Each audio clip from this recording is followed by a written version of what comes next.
Watch closely as Vice President James David Vance delivers 10 quiet words that completely destroy Alexandria Ocasio-Cortez's political future on live television. Alexandria Ocasio-Cortez walked into the historic hearing room absolutely convinced she would easily dismantle Vice President James David Vance on live television.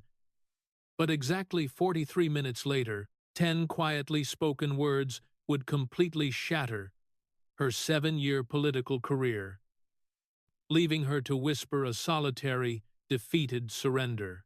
She was still caught right in the middle of a laugh. It was a derisive, highly performative laugh, a very specific, theatrical sound that she had meticulously perfected over 7 years of relentless political combat on the floor of the United States House of Representatives. She deployed it right up until the exact second that Vice President James David Vance finally made his move. For 43 agonizingly tense minutes, he had kept the plain manila folder resting on the polished mahogany desk completely closed. Now, he opened it. He deliberately lifted out a single piece of paper, looked directly across the room, and delivered 10 quiet words that effectively ended an era of American political spectacle. He looked at her and said, "They sent you to fight. You sent them the bill." The laughter died instantly in her throat. 2 pages of her meticulously prepared defensive notes slid right off the polished edge of her witness table. They plummeted downward, hitting the cold marble floor of Senate Russell 325 with a soft, distinct slap. The highly sensitive C-SPAN microphones captured the sound so perfectly that by the following morning, that singular acoustic echo, the sound of paper hitting marble in the exact same historic hearing room where Senator Sam Ervin had once interrogated the architects of the Watergate scandal, would be broadcast, shared, and replayed approximately 41 million times.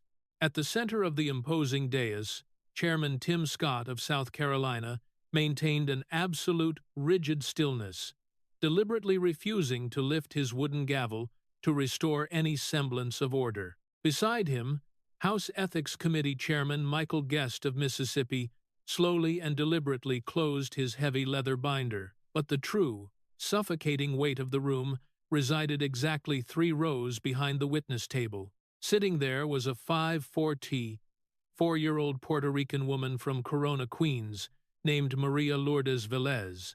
She tightened her weathered hands around the black rubber grips of a wheelchair, pushed the chair firmly against the back of seat 3, and waited in absolute silence for the singular moment of accountability she had spent 11 long months hoping to witness. If you have ever waited, truly and deeply waited, for a powerful member of the United States Congress to be looked straight in the eye, placed on the permanent public record under oath, and forced to explain exactly how they charged the working class for their luxury dinners while loudly claiming to fight the oligarchy, then you must understand the gravity of this moment. Because it unfolded live on national television in the most storied hearing room in the United States Capitol, and absolutely nobody in that room was prepared for what Vice President Vance pulled out of his folder next. Senate Russell 325, famously known to historians as the Kennedy Caucus Room, was never supposed to be the stage for this confrontation. The Joint Task Force on Federal Campaign Finance Compliance had been aggressively forged 2 months earlier through a rare, reluctant bipartisan vote, bridging the Senate Banking Committee and the House Ethics Committee. The task force was the inevitable consequence of 3 separate, damning investigative findings against a single sitting member of Congress. These were scandals that had simply grown too massive and too embarrassingly public for either political party to safely ignore any longer. There was a devastating House Ethics Committee report, a formal Federal Election Commission complaint, and a highly documented pattern of luxury hotel expenditures that had dominated the front pages of the New York Post. The presiding officer commanding the room was a man whose constitutional authority in this specific scenario nobody had ever anticipated seeing. Vice President James David Vance, A Marine Corps combat veteran, a graduate of Yale Law School, and a best-selling author, was presiding in a highly unique dual capacity. He sat as the constitutional president of the Senate under Article 1, Section 3 of the Constitution, and as the Trump administration's newly designated Special Coordinator for Federal Fraud Investigations, a powerful position the president had announced on Truth Social 19 days earlier. When the unprecedented congressional subpoena had arrived at her suite in the Cannon House office building, Representative Ocasio-Cortez had been faced with three distinct choices. She could refuse to appear and face immediate contempt of Congress. She could invoke her Fifth Amendment right against self-incrimination, or she could appear voluntarily under oath. She chose the absolute bravado of the sworn appearance. For 7 consecutive years of high-stakes American political life, she had never lost a televised confrontation with a Republican adversary, and she harbored absolute, unshakable certainty that she would not lose this one. She felt particularly confident facing a vice president who had a mere 10 days prior returned from grueling 2-1-hour diplomatic negotiations in Islamabad without securing a single public concession from the regime. She walked into the hearing room at exactly 48 minutes past 9 inches the morning, projecting an undeniable aura of invincibility. She was draped in cream, the exact purposeful shade she had worn during her historic 2018 primary victory speech. It was a color she specifically reserved for the moments she intended to conquer completely. At exactly 2 minutes past 10, Chairman Scott formally called the hearing to order. 7 minutes later, she made the catastrophic miscalculation that ultimately ended her political viability. Chairman Scott, a man known for his remarkably even and soft-spoken demeanor that never altered for the television cameras, stated simply, "Madame Congresswoman, you are recognized for a 5-minute opening statement." She did not place her hands calmly on the witness table. Instead, she stood up to her full height. She rarely ever sat for opening statements. She had learned years prior, in the damp, crowded basement of a Bronx church during her insurgent primary campaign against Joseph Crowley, that a woman who sits is a woman who makes herself incredibly easy to ignore. She launched into a blistering, highly personal offensive. "Mr. Chairman, Mr. Vice President," she began, her voice ringing clear, "with all due respect, though I note for the official record that my patience is running remarkably short this morning, I must begin by highlighting the sheer absurdity of this partisan proceeding. I am a sitting United States Congresswoman representing the people of the city of New York. I have been dragged here today by a Republican-controlled task force only to be questioned by a vice president who 10 days ago returned from Islamabad, Pakistan, after 21 consecutive hours of catastrophic negotiation failure with the Islamic Republic of Iran, without obtaining a single concession from the regime. If the President of the United States truly believed this man was capable of investigating domestic fraud, he would not have sent him halfway across the globe to fail on the international stage." She continued, leaning into her practiced rhetorical cadence, her eyes fixed firmly and aggressively on Vance. "You served, Mr. Vice President, as a Marine in Iraq from 2005 to 2006, but you served in public affairs. By your own published admission in your memoir, you were merely a journalist wearing a uniform. The brave men you stood beside in Al-Anbar province earned their permanent physical scars in terrifying places that you only safely wrote about. I have read your book, sir. You make that exact distinction yourself. I am merely repeating your own words back to you." She executed a seamless, heavily rehearsed pivot. "You are a graduate of Yale Law School.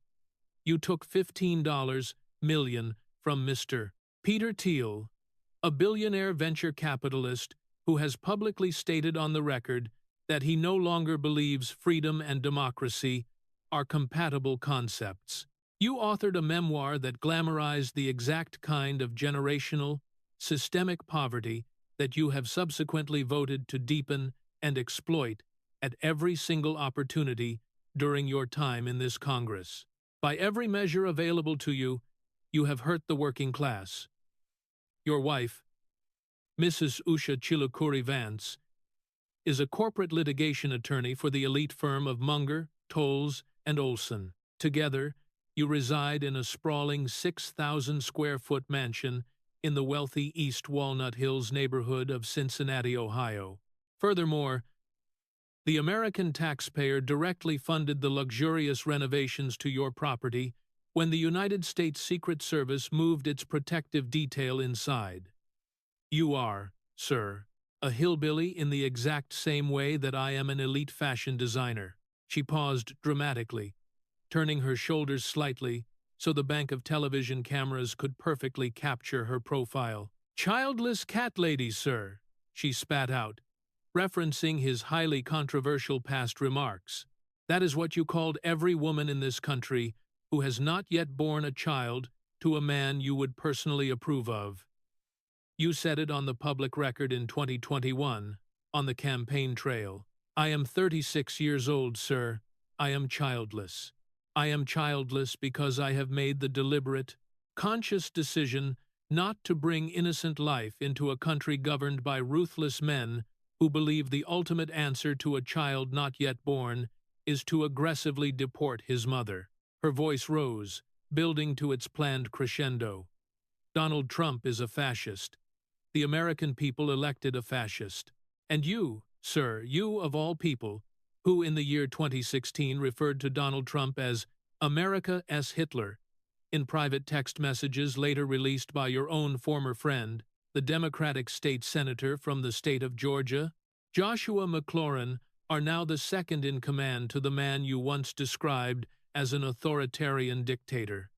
You are the absolute most expensive purchase Mr.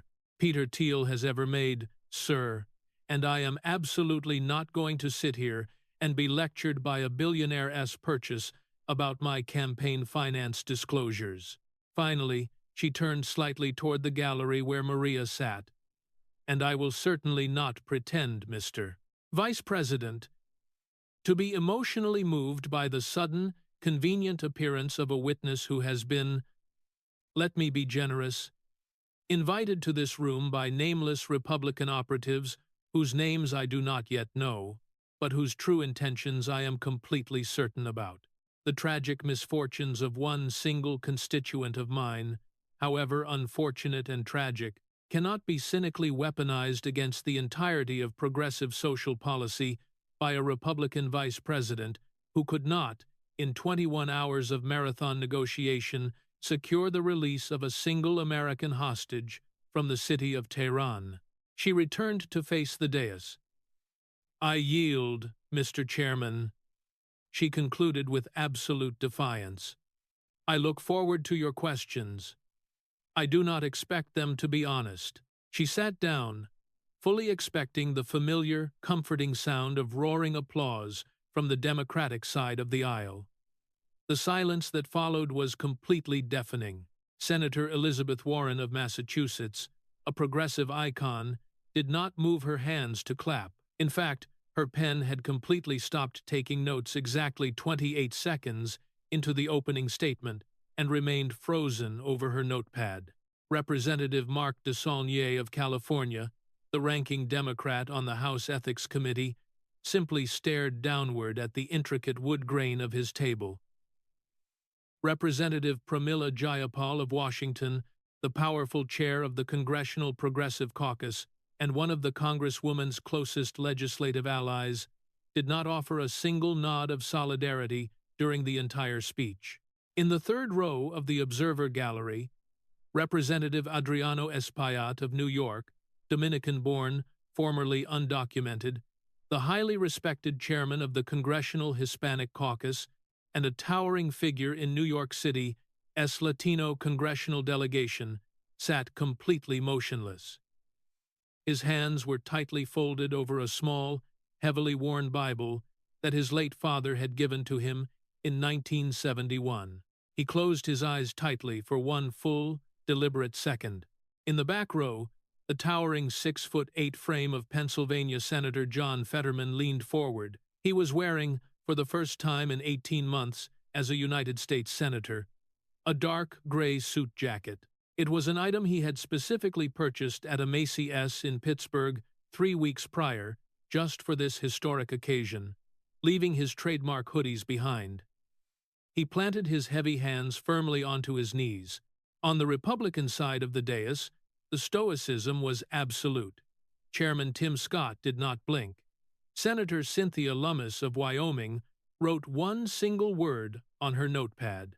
Senator Katie Britt of Alabama looked down at her hands. Senator Pete Ricketts of Nebraska closed his binder. Senator Bill Hagerty of Tennessee leaned back. Senator Bernie Moreno of Ohio, the man sworn in to fill the Senate seat vacated by James David Vance, did not move a muscle. In the fourth row of the observer gallery, in seat 3, Maria Velez stared straight ahead. She had decided 3 weeks earlier, in the cramped kitchen of her apartment at 38 to 12 7th Street in Corona, Queens, that she was absolutely not going to look at Alexandria Ocasio-Cortez until the exact moment truly mattered. Beside her in seat 4 sat her son, Hector. He was 22 years old, wearing a navy blue Queens College sweatshirt with a small bleach stain on the right sleeve. He was in a wheelchair. He could not stand. He could not turn his head fully to the right. His eyes were permanently fixed on the heavy bronze seal of the United States of America, affixed to the wood paneling high above the dais. He had not blinked that anyone in the room could tell in 11 minutes. Chairman Scott tapped his gavel once, very lightly. The Vice President of the United States is recognized for 7 minutes by leave of this task force. In his joint capacity as President of the Senate and as the Special Coordinator for Federal Fraud Investigations, Vice President James David Vance did not stand. He had been told in a private briefing from the Senate parliamentarian the previous afternoon that the Vice President of the United States, when presiding in this specific room, did not need to rise. He placed both his hands completely flat on the closed manila folder in front of him.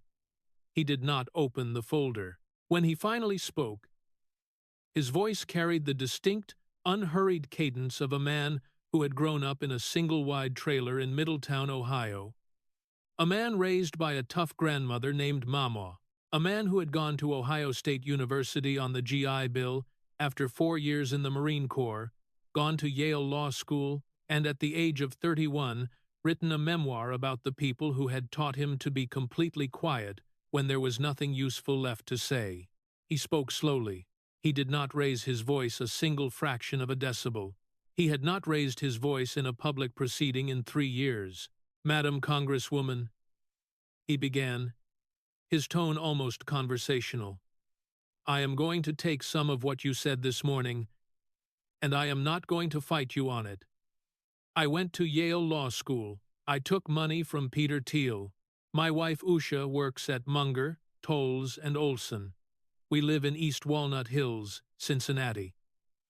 The Secret Service did renovate the entryway of our home when they moved in for security purposes. I called Donald Trump America's Hitler in 2016 inches, a private text message to my friend Josh McLaurin, who is now a Democratic state senator in the state of Georgia, and who released those texts to the press in 2024 because he thought they would hurt me. They did not. I served as a public affairs Marine. Ma-am. I was a journalist with a uniform. The men I served beside earned their terrifying physical scars in brutal places that I only wrote about. I have never once claimed otherwise. The man I think about most often is a lance corporal named Dustin Lee, who was killed by an improvised explosive device en route Tampa, north of Baghdad, on the 7th of October, 2006. I was not with him that day. I should have been. I have lived with that agonizing weight for 19 years. He paused, letting the profound gravity of his confession settle over the silent room. He did not raise his voice on the next sentence. I am not going to argue with you about Donald Trump. Ma'am, I am not going to argue with you about Iran. I am not going to argue with you about Peter Thiel, or about my wife, or about my children, or about the year 2016. The American people in November of 2024 sorted those broader ideological questions out for themselves. They sent us here, you and me both, you from the Bronx, me from Middletown.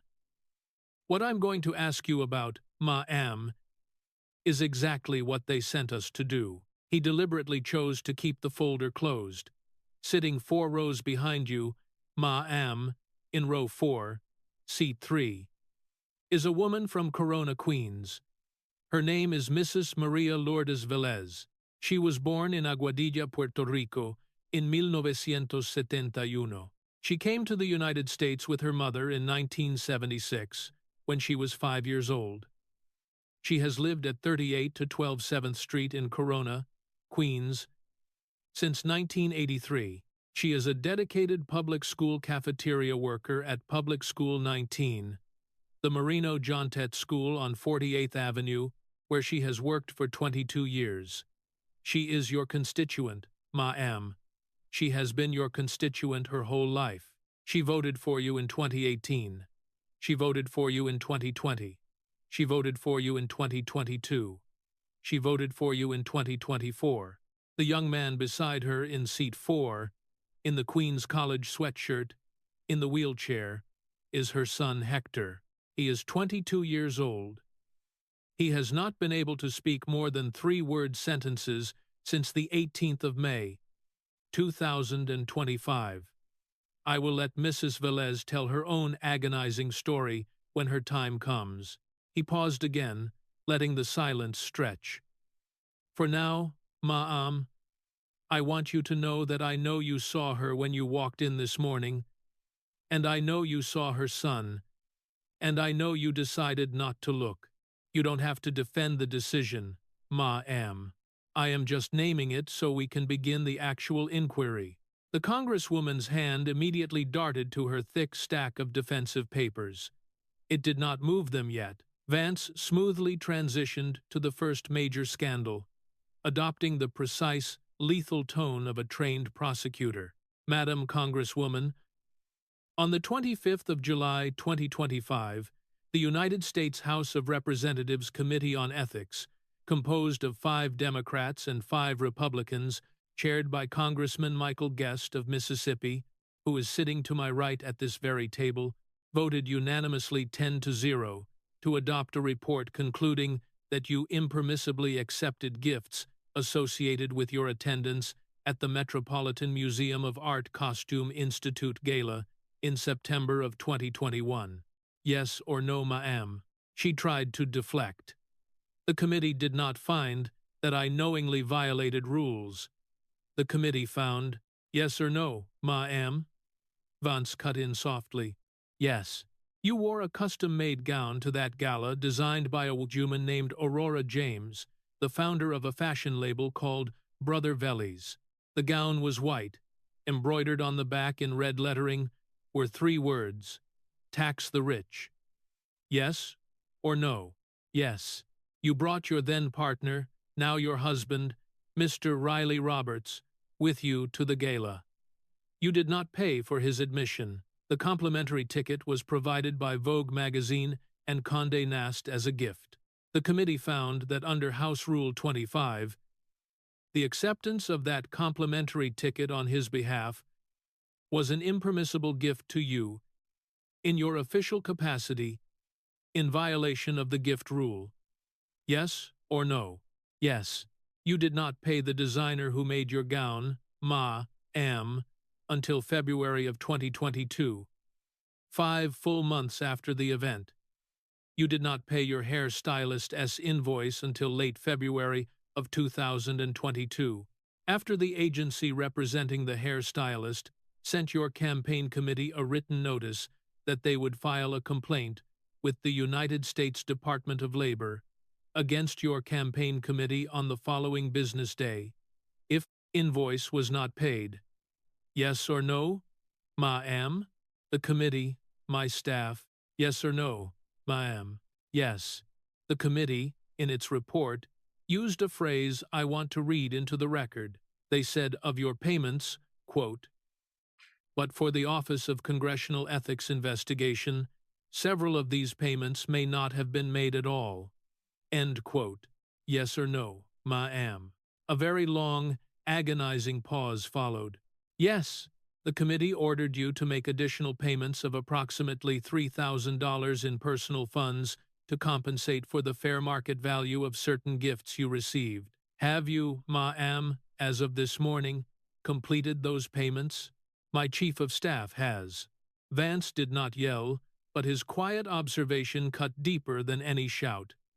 Madam Congresswoman, with respect, I am a tax lawyer by training. If a hairstylist had to threaten the United States Department of Labor to get me to pay her honest invoice, ma'am, I would send her flowers and a massive apology check the very next morning. You waited 8 long months. You waited because somebody told you that Met Gala attendees simply do not pay for their luxury dresses. The Met Gala does not possess a House Ethics Committee, ma'am. Unfortunately for you, the United States House of Representatives does. The Congresswoman's hand moved to square her papers. She squared them. The papers stayed on the table for now. The profound hypocrisy of the admission hung heavily in the air. A politician who spent 7 years on the House Financial Services Committee accusing every Republican witness of gaming. The rules had just admitted under oath that she waited 8 months to pay for a Met Gala dress, with the words, "Tax the rich" on the back, and only paid after a working-class hairstylist threatened to call the Department of Labor. But Vice President Vance was merely warming up. He finally opened the manila folder. It contained exactly one single piece of paper. He did not read from the page. He did not lift it from the folder. He kept his hand firmly pressed on it as he introduced a completely separate, even more damaging matter. Madam Congresswoman, I want to ask you about a separate matter. On the 27th of March, 2026, exactly 26 days ago, the National Legal and Policy Center, an independent ethics watchdog organization based in Falls Church, Virginia, filed a formal complaint with the Federal Election Commission and the House Office of Congressional Ethics. The complaint alleges that during calendar year 2025, your principal campaign committee made 3 massive disbursements, totaling $18,725 to a man named Dr. Brian W. Boyle. Did your campaign committee, ma'am, pay Dr. Brian W. Boyle $18,725 during calendar year 2025? Yes. Were those payments falsely classified in your quarterly FEC disclosures as leadership training and consulting? Yes. Vance then systematically dismantled her cover story with devastating precision. Dr. Boyle is a psychiatrist, ma'am. He practices at 165 Chestnut Street in Brookline, Massachusetts. According to his own published practice biography on Psychology Today, he specializes in interventional psychiatry, including Spravato, ketamine, and transcranial magnetic stimulation therapy. He is described by his own marketing materials as a leading authority on ketamine therapy. Does Dr. Boyle, on his website, on Psychology Today, or in any public-facing material, advertise leadership training or consulting services? Mr. Vice President, mental health is. Madam Congresswoman, I agree with you completely. Mental health matters. The Beatitudes, and I am a Catholic. Ma'am, I converted as an adult. I went through RCIA. The Beatitudes say, "Blessed are those who mourn, for they shall be comforted." I mourn. I have mourned. I have a mother, ma'am, who has been clean and sober for 12 years and 3 months as of this morning. I know about therapy. I know about the brutal work it takes. The reason I am asking you this question, ma'am, is not because mental health does not matter. The reason I am asking you this question is because your political donors paid for it. Federal Election Law, ma'am. Title II United States Code, Section 439. A subsection B prohibits the personal use of campaign funds. That is a black-letter rule. The NLPC alleges in its complaint that the $18,725 you paid to Dr. Boyle was, in fact, for personal therapeutic services for you or for members of your campaign staff. Yes or no, ma'am? Were those payments for therapy? The matter is under review by the FEC. Yes or no, ma'am? I cannot comment on an ongoing review. Vice President Vance did not change his expression. Madam Congresswoman, the American people watching this hearing this morning are about to learn a sentence that the lawyers in this room already know perfectly well. The sentence "I cannot comment on an ongoing review" is the exact sentence a person says when the absolute answer is yes. He paused. He had not raised his voice. 3 payments, ma'am, $11,550 on the 10th of March, 2025, $2,800 on the 15th of May, 2025, $4,375 on the 1st of October, 2025, total $18,725. For comparison, ma'am, and I think this is critically important, the median household income in your congressional district, New York S14th, is approximately $56,000 per year. You charged your campaign donors in 3 payments, approximately 1/3 of the median annual household income in your own struggling district, to a ketamine specialist in wealthy suburban Boston. 3 months apart. 3 times in a single year. 3 times, ma'am. The Congresswoman erupted in fiery indignation. She sprang to her feet. She did not sit for fights. She had not sat for a fight since November of 2017. She raised her hand. Chairman Scott granted her the floor. Mr. Vice President, I am absolutely not going to apologize for receiving necessary mental health care. I am not going to apologize for being a 36-year-old Congresswoman who, in the year 2021, on the 6th of January, was nearly murdered in her office in this very building, locked in a closet, while a violent mob, encouraged by your now boss-hunted United States Congresswomen through these corridors looking for women to harm. I have severe post-traumatic stress disorder, sir. I have been treated for it. I am not ashamed of it. The American people are not ashamed of it. What you are doing this morning, sir, is cruelly shaming a terrified victim of political violence for seeking the medical care she desperately needed in the horrific aftermath of a fascist insurrection. And I want to know, Mr. Vice President, I want to know when the next traumatized 8-year-old Marine veteran from Middletown, Ohio, walks into a Veterans Affairs clinic in Cincinnati and asks for the exact same ketamine treatment that my donors paid for. Are you going to deny him? Are you going to call his treatment a misuse of funds? Or is mental health care only considered fraud? Mr. Vice President, when the patient is a brown woman from the Bronx who bravely voted against your billionaire donors? She sat down. The room was absolutely silent. Chairman Scott did not gavel. He did not need to. She had landed it. It was real. It was a massive emotional hit. Vice President Vance did not speak for 14 agonizing seconds. The 14 seconds were not the terrified silence of a man who had nothing to say.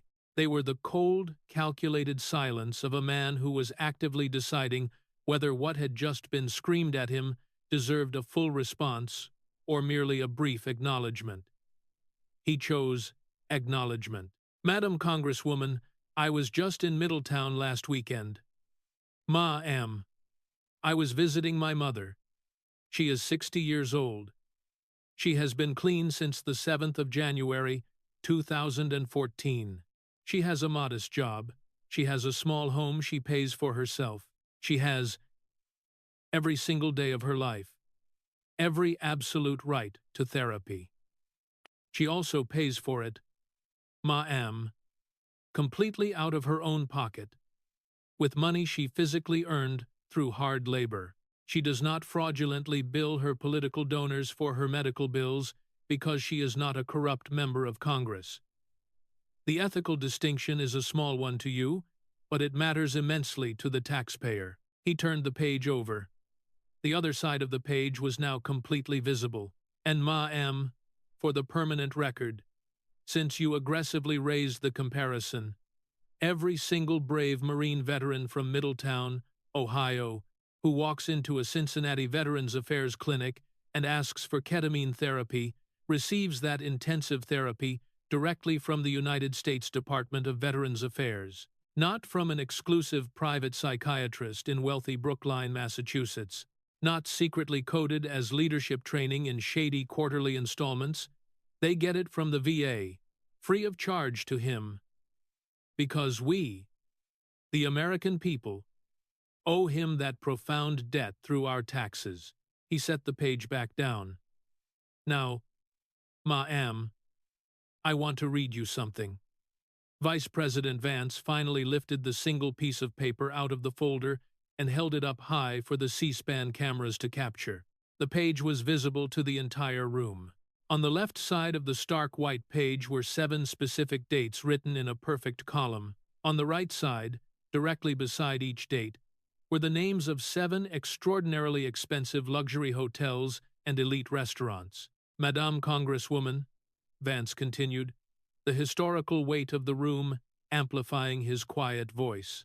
I want to read to you, on the permanent public record, in the United States Senate, as most historic hearing room, the exact same room where Senator Sam Ervin sat in 1973, and asked President Nixon's men what they knew, and when they knew it, a list of 7 dates.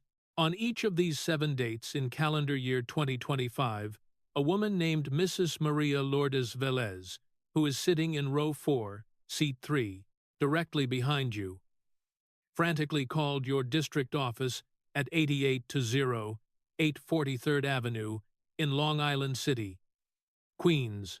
The phone records were legally obtained through a Freedom of Information Act request to the office of the Clerk of the United States House of Representatives, dated the 19th of February, 2026. The records are sitting right in front of me. They are completely public. On each of those 7 dates, ma'am, the desperate call was received by a member of your constituent services staff. On each of those 7 dates, the call was logged in your office's digital intake system. On each of those 7 dates, ma'am, you completely ignored her. You did not return the call personally. Your office merely sent a soulless, pre-written form letter signed by a low-level constituent services aide. The 7 form letters are also sitting right in front of me. They are also public. He read slowly. Each date fell like the heavy strike of a hammer. Date 1. The 14th of March, 2025. Your campaign committee was billed $1,638 at the Luxury Hotel Vermont in Burlington, Vermont, that exact same day. Date 2. The 22nd of May, 2025. Your campaign committee paid Dr. Brian W. Boyle $2,800. That exact same week, your campaign committee was simultaneously billed $2,318 at the lavish Vidara Hotel and Spa in Las Vegas, Nevada. Date 3, the 8th of July, 2025. Your campaign committee was billed at the exclusive Hotel Palacio Provincial in San Juan, Puerto Rico. Date 4, the 26th of August, 2025. Your campaign committee paid the Coliseo de Puerto Rico $6,987 in luxury venue rental. That was the exact same venue, ma'am, where you were extensively photographed dancing in a lavish, private VIP suite during a massive concert performed by the recording artist Bad Bunny merely 3 days earlier on the 23rd of August. Date 5. The 1st of October, 2025. Your campaign committee paid Dr. Brian W. Boyle $4,375 that exact same day. Date 6. The 12th of November, 2025. Your campaign committee was billed at the massive Lansdowne Resort and Spa in rural Virginia. Date 7. The 4th of February, 2026. Your campaign committee paid Sushi Uji on Greenwich Avenue in Manhattan $150 per person for an exclusive 1-4 tasting menu. He set the paper down heavily. Mrs. Velez was frantically calling, "Ma'am," to desperately ask for your basic human help with her son Hector, 22 years old, sitting in row 4, seat 4, directly behind her, wearing a Queen's College sweatshirt. He paused. "Mr. Velez, would you?" He stopped himself. "Forgive me, sir. I forgot you can't stand." A very long, suffocating pause filled the room. The Congresswoman's hands trembled violently as she tried to hastily square her messy stack of papers. She lost her grip. 2 more pages slipped completely off the polished mahogany edge of the witness table. They slapped loudly onto the cold marble floor of Russell 325. The slap of paper on marble was perfectly audible in the stunned gallery. A C-SPAN microphone exactly 4 meters away picked it up clearly. She watched them fall. She did not bring herself to bend down and pick them up. Hector cannot stand. He cannot speak more than 3 words. His mother called the Congresswoman's office 7 times in 11 months. The Congresswoman was at a luxury hotel in Vermont, at an elite sushi bar in Manhattan, at a VIP Bad Bunny concert in San Juan, at a massive resort in rural Virginia, and at an exclusive ketamine specialist's office in suburban Boston.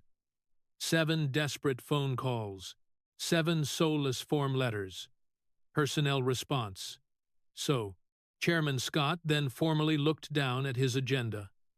The chair calls Mrs. Maria Lourdes Velez. "Mrs. Velez, please come forward to the witness table."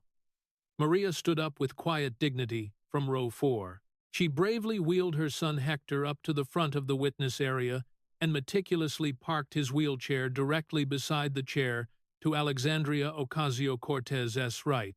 She sat down in the chair. She did not look at the Congresswoman sitting mere inches beside her. The clerk solemnly administered the oath. Her hand did not shake. Chairman Scott nodded. "Mrs. Velez, you are recognized for 2 minutes for an opening statement." Maria did not have any written notes to read from. Her pain was permanently etched into her memory. "Mr. Chairman, Mr. Vice President, members of the task force," she began, her voice steady. "My name is Maria Lourdes Velez. I was born in Aguadilla, Puerto Rico, in 1971.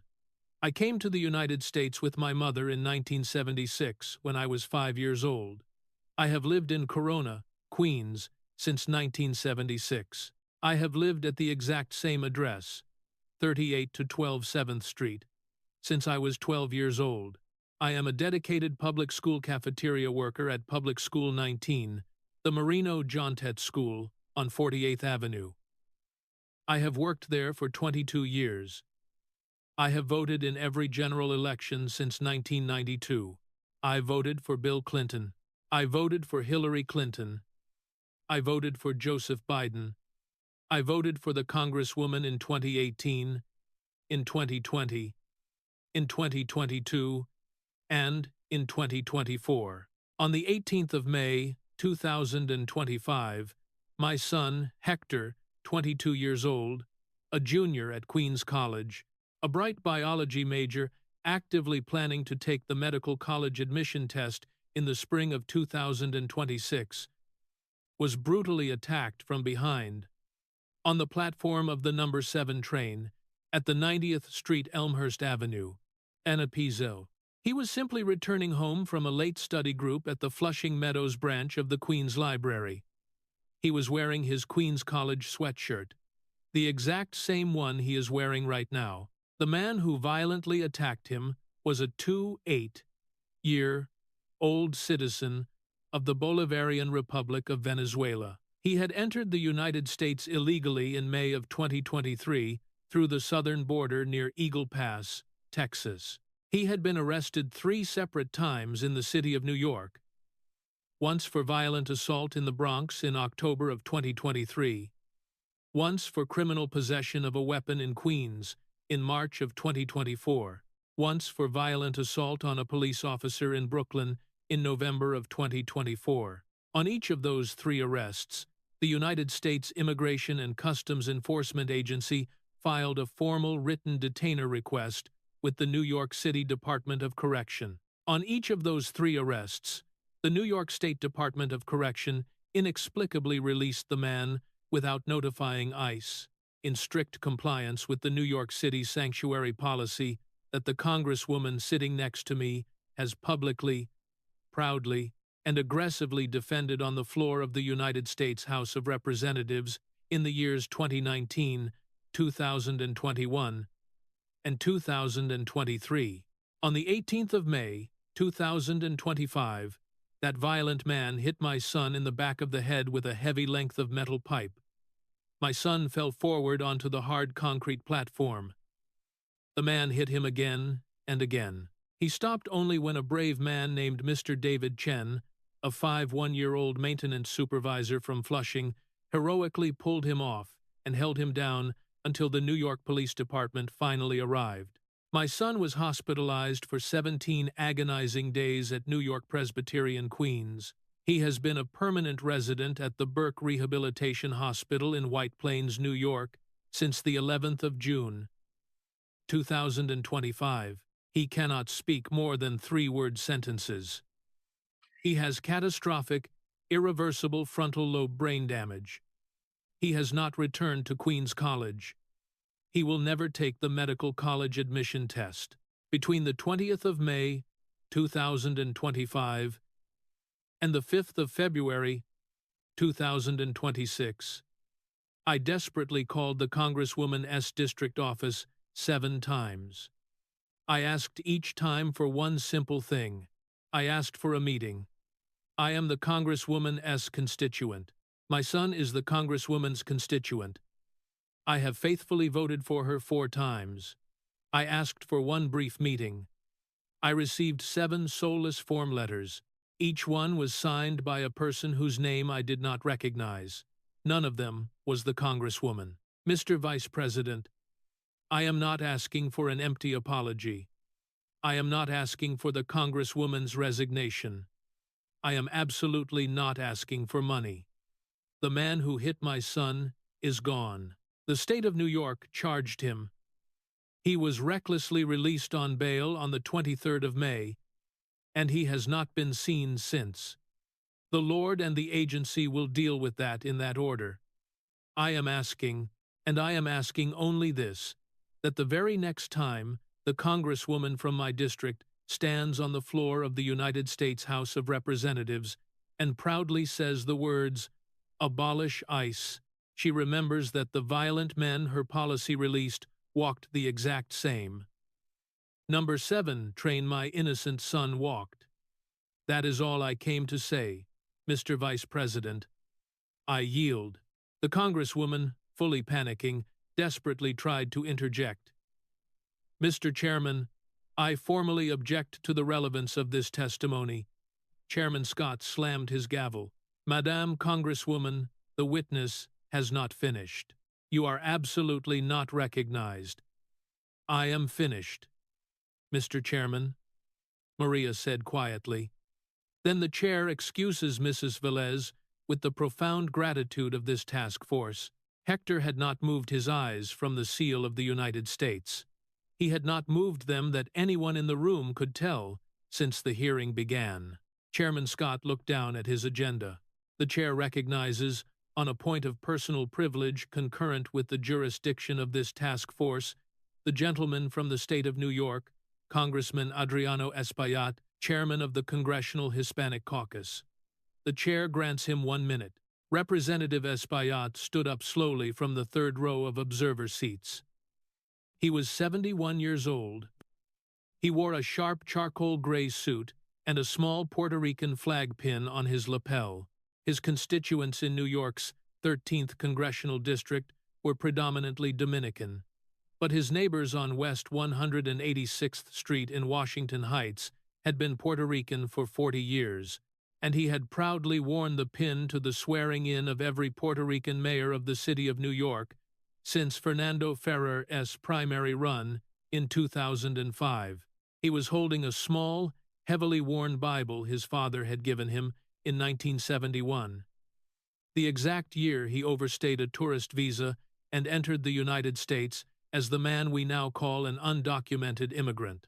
He spoke slowly. He did not look at Alexandria Ocasio-Cortez. Mr. Chairman, Mr. Vice President, I am a Democrat. I am the chairman of the Congressional Hispanic Caucus. I am a member of the Congressional Progressive Caucus. I am a senior whip of the House Democratic Caucus.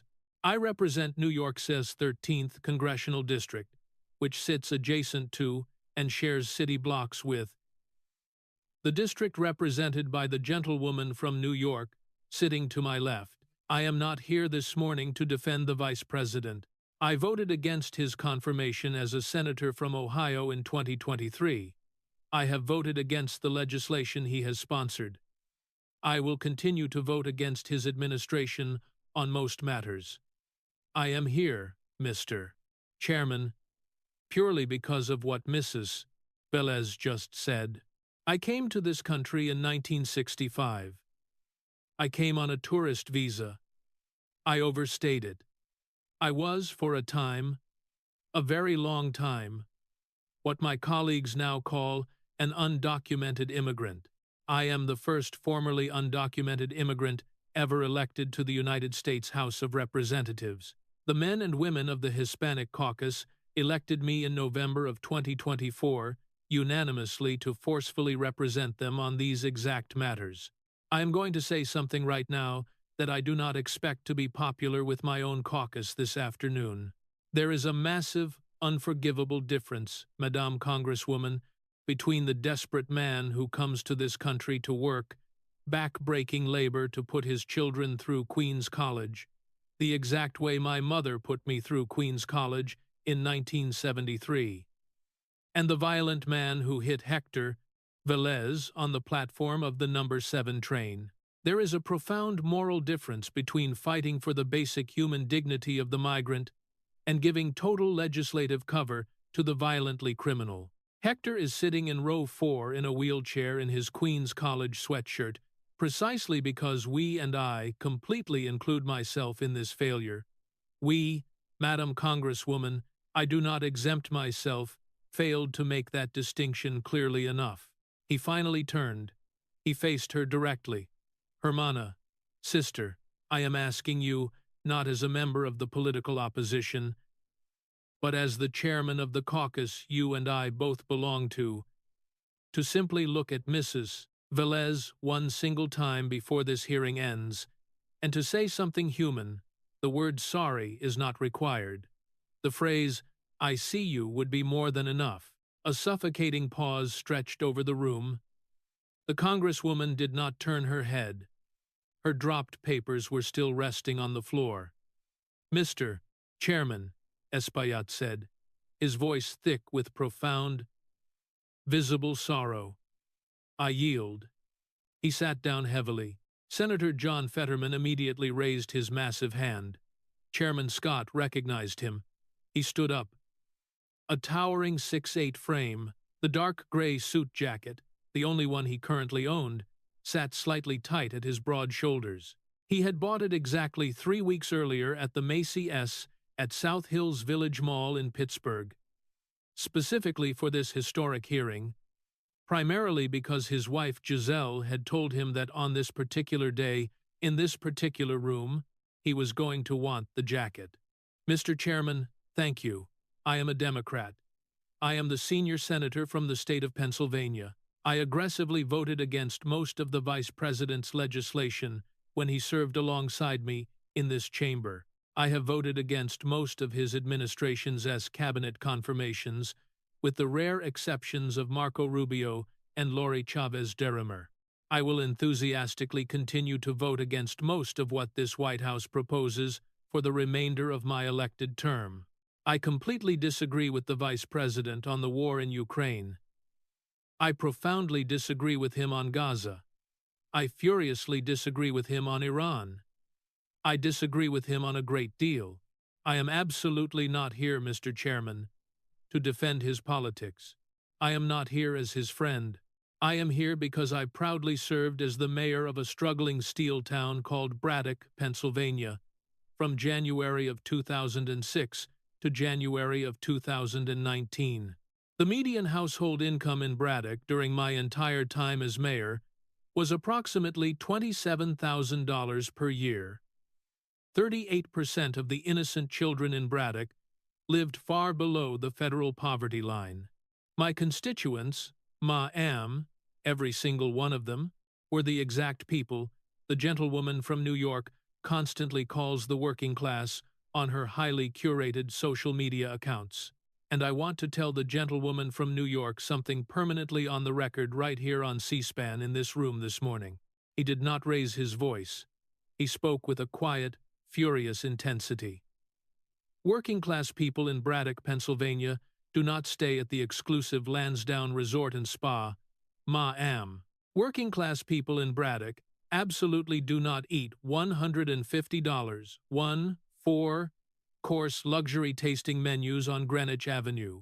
Working-class people in Braddock do not bill $23,712 to a political campaign committee for an exclusive VIP venue rental at a stadium where Bad Bunny performs. Working-class people in Braddock, frantically called my office when I was mayor. I personally returned every single call I could physically get to. When I could not return them, I sent a real letter with my own physical signature, not a soulless rubber stamp.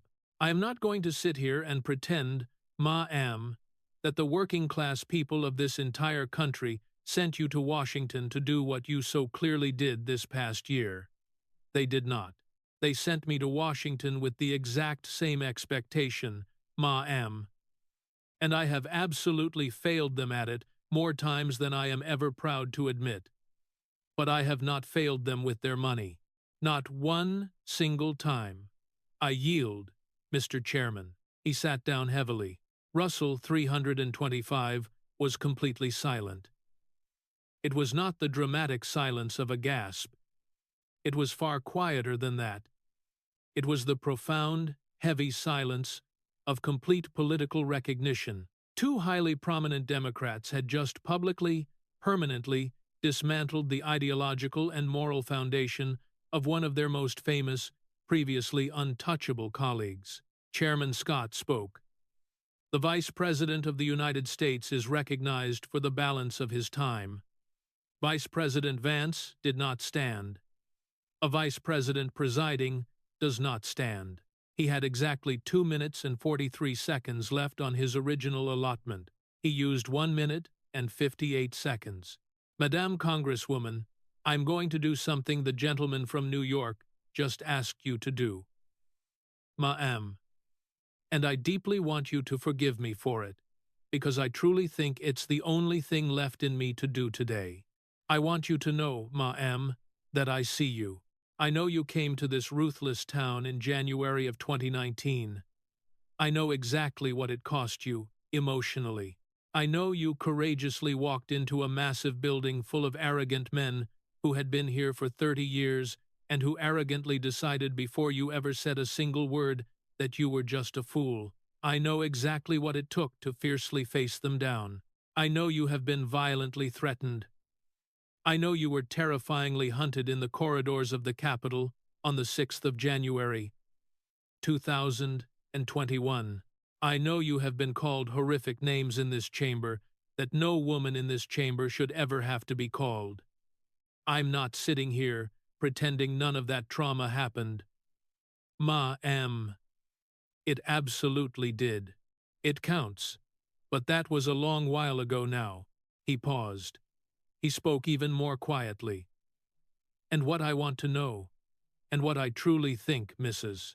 Velez wants to know, and what Hector wants to know in whatever broken language he has left to him, and what Chairman Espaillat wants to know, and what Senator Fetterman wants to know, and what a whole lot of desperate working folks in Corona and Jackson Heights and Long Island City and the South Bronx want to know, is what exactly happened somewhere along the way between you and them. You came to the Bronx, ma'am. You passionately ran on the subway train. Every working person in your district takes every day. You ran against a powerful man named Joseph Crowley, who had been here 20 years, and you loudly said he had forgotten what the Bronx truly looked like, and what the working class of your district desperately wants to know. Ma'am. What my Mama Bonnie Vance of Middletown, Ohio, would have wanted to know if she were still alive today is exactly when you stopped riding that number 7 train. When did you stop, ma'am? I'll tell you exactly when. Somewhere right between the designer Met Gala dress and the luxury Vidara Hotel and the Lansdowne Resort and the VIP Coliseo de Puerto Rico and the elite Sushi Uji on Greenwich Avenue. Ma'am. They sent you to Washington to fight. Madam Congresswoman. He paused for one final, devastating breath. They sent you to fight. You sent them the bill. The 2 pages of paper were still resting on the cold marble floor. Alexandria Ocasio-Cortez erupted. She stood up furiously. Mr. Chairman, I will absolutely not be lectured. Chairman Scott struck his heavy gavel once. Madam Congresswoman, you are completely out of order. I am not out of order. I have severe post-traumatic stress disorder. I have spent 7 years in this Congress. 2 gavels struck. Reclaiming my time, Mr. Chairman. I am reclaiming my time. Vice President Vance spoke calmly. Madam Congresswoman, with respect, ma'am. The gentlewoman is the witness today. The gentlewoman does not legally control the time. The chair strictly does. With your permission, Mr. Chairman, granted. Mr. Vice President, I will absolutely not be silenced. I have spent 3 heavy gavels. The hardwood of the gavel cracked violently against the brass plate. Chairman Scott spoke with ultimate authority. Madam Congresswoman, the chair is going to ask the senator from Massachusetts, the senior Democrat currently present in this room, whether the minority party has any formal objection to a motion to permanently suspend the witness for the remainder of this morning. He turned his head. He looked directly at Senator Elizabeth Warren. Senator Elizabeth Warren, a woman who had enthusiastically endorsed Alexandria Ocasio-Cortez in 2018, who had aggressively campaigned alongside her in the South Bronx in 2020, who had proudly appeared with her at 3 massive Progressive Caucus retreats since 2023, did not stand. She did not lift a single finger. She said, in a voice so incredibly quiet that the C-SPAN microphones almost did not catch it, Mr. Chairman, the senator from Massachusetts has absolutely no objection to the chair's discretion. Alexandria Ocasio-Cortez turned slowly, numbly, toward Senator Warren. Senator Warren did not turn back. She deliberately looked away. The Congresswoman turned slowly toward Adriano Espaillat. Espaillat did not turn back. She turned desperately toward Pramila Jayapal, the powerful chair of the Congressional Progressive Caucus, the very woman who had eaten dinner at her private apartment in Washington 43 times in 7 years. Pramila Jayapal firmly looked down at her hands. Alexandria Ocasio-Cortez's hands slowly came down to rest on the witness table. She did not bring herself to pick up the dropped papers from the floor. She said very quietly enough that the C-SPAN microphones almost did not catch it, "I yield." Chairman Scott tapped his heavy gavel once, very gently. "The witness yields. The task force will recess for 30 minutes. He carefully set the gavel down. When the task force finally returned, the witness chair was completely empty. Alexandria Ocasio-Cortez had walked out of Russell 325 through the side door that led directly to Constitution Avenue. She left entirely alone, without speaking to a single hungry reporter in the hallway, without issuing a frantic press statement, and without ever looking back at the historic room she had just walked permanently out of. The 2 pages of paper were still resting on the marble floor. A junior Senate staffer named Camila Rodriguez, 23 years old, from Hialeah, Florida, in her very first month on the high-pressure job, quietly picked them up at exactly 47 minutes past 12 that afternoon, after the afternoon panel had formally concluded. The pages were completely blank. Somewhere on East 230th Street in the Bronx, at exactly 11 minutes past 4 that afternoon, Maria bravely wheeled her son Hector back through the glass entrance of the Burke Rehabilitation Hospital. His dedicated occupational therapist, a young woman from Yonkers named Amanda Roosevelt, gently asked Hector how the long morning had been. Hector did not speak for a very long time. His eyes stared ahead. Then, with agonizing effort, he formed 2 incredibly difficult words. She came. Amanda Roosevelt quietly wrote the 2 words down on his medical chart. Somewhere in Section 60 of Arlington National Cemetery, at exactly 14 minutes past 3 inches the afternoon Eastern Time, Vice President Vance stood completely alone. No Secret Service photographer was permitted. He knelt silently beside the stark white marble headstone of Lance Corporal Dustin Lee, tragically killed en route Tampa, north of Baghdad, on the 7th of October, 2006. He did not say his young Marine's name out loud. He had stopped doing that 19 long years ago, acting on the gentle advice of a wise chaplain at Camp Pendleton who had deeply understood that some profound prayers are far better kept silent. He laid one heavy hand on the cold stone. He left it there for 2 full minutes. Somewhere on Dyckman Street in the bustling Inwood neighborhood of Upper Manhattan, at exactly 53 minutes past 5 that evening, Adriano Espaillat sat alone on a wooden bench at Inwood Hill Park and looked out quietly at the rushing Hudson River. He held a small, heavily worn Bible in his aging hands, the exact Bible his late father had given him in 1971, the year his father had desperately pressed $60 American into his young palm at the chaotic airport in Santo Domingo, and told him he would not see him again until the boy was a grown man. He slowly read the 7th chapter of the Gospel of Matthew. He read the exact verse where the Lord asks, "Why beholdest thou the mote that is in thy brother's eye, but considerest not the beam that is in thine own eye?" He read it again in the fading light. He did not cry. He had cried in November of 2021 when his beloved father passed away. He had not cried a single time since. Somewhere on Library Avenue in Braddock, Pennsylvania, at exactly 28 minutes past 6 Eastern Time, Senator John Fetterman walked quietly into the Braddock Carnegie Library, a beautiful building which he had personally and painstakingly restored when he was the struggling town's mayor, and sat down in the quiet children's reading room. He took off the tight gray suit jacket. He put on his comfortable hoodie. He picked up the library's only battered copy of Hillbilly Elegy by James David Vance. He slowly read the first chapter. He had never actually read it before. Somewhere in the wealthy East Walnut Hills neighborhood of Cincinnati, Ohio, at exactly 4 minutes past 7 Eastern Time, Vice President Vance walked quietly into his front parlor. Usha was waiting patiently with a cool glass of water. His beautiful daughter Mirabelle, 3 years old, proudly named for Mama Bonnie, climbed happily onto his lap. His young son Vivek brought him a colorful picture book. Vance read it to him softly. He absolutely did not turn on the television. The historic hearing did not need to be relived.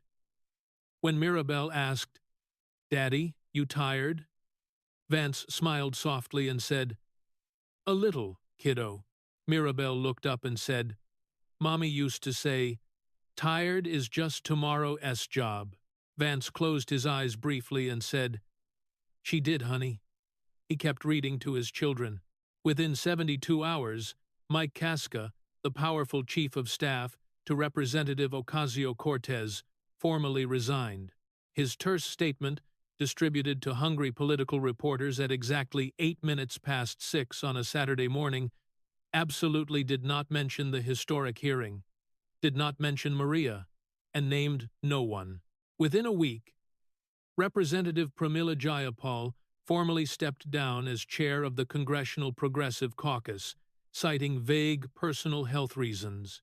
Her replacement, Representative Greg Casar of Texas, absolutely declined to comment on the devastating events of the Joint Task Force hearing when directly asked by Politico's Sarah Ferris. Within a week, Adriano Espaillat bravely appeared on the Univision news program Al Punto with the veteran journalist Jorge Ramos.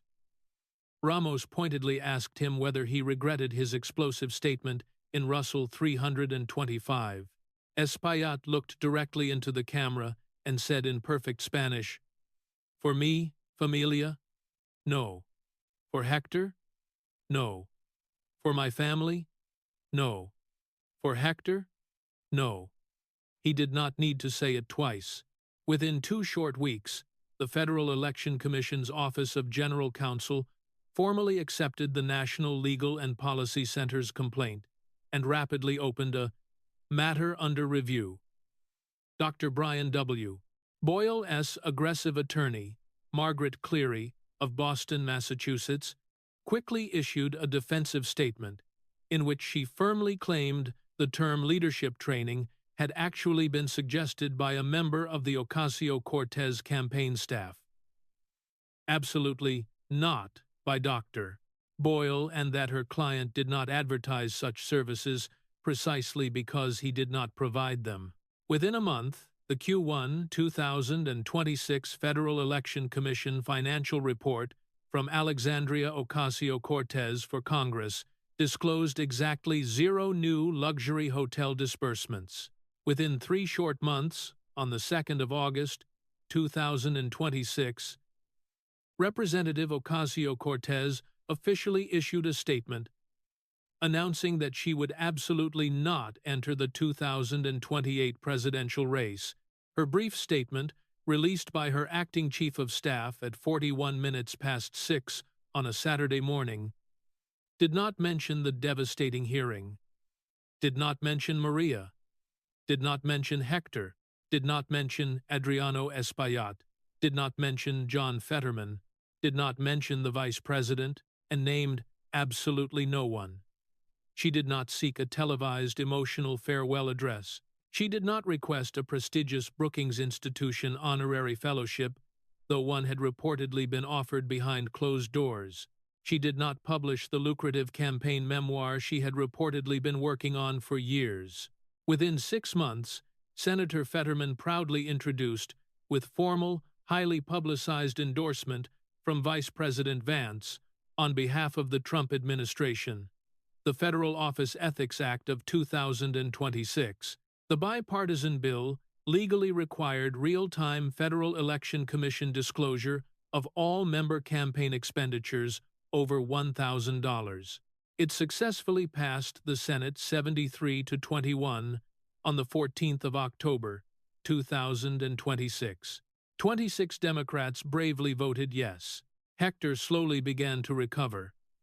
By November of 2026, he could painstakingly speak in 5-word sentences. He began intensive rehabilitation reading therapy, the specific book his mother had carefully selected, on the direct recommendation of his speech therapist, was a used hardcover copy of Hillbilly Elegy, which she had purchased at the Strand Books outlet on Broadway in Manhattan for exactly $8.50. Hector read the dedication out loud, very slowly, to Amanda Roosevelt on the quiet morning of the 17th of November, 2026. The dedication read, "For Mamaw and Papaw, my very own hillbilly terminators." It took him exactly 46 seconds to carefully read it. He did not stop in the middle. The words echoed quietly in the room, a profound testament to resilience and the ultimate arrival of true accountability.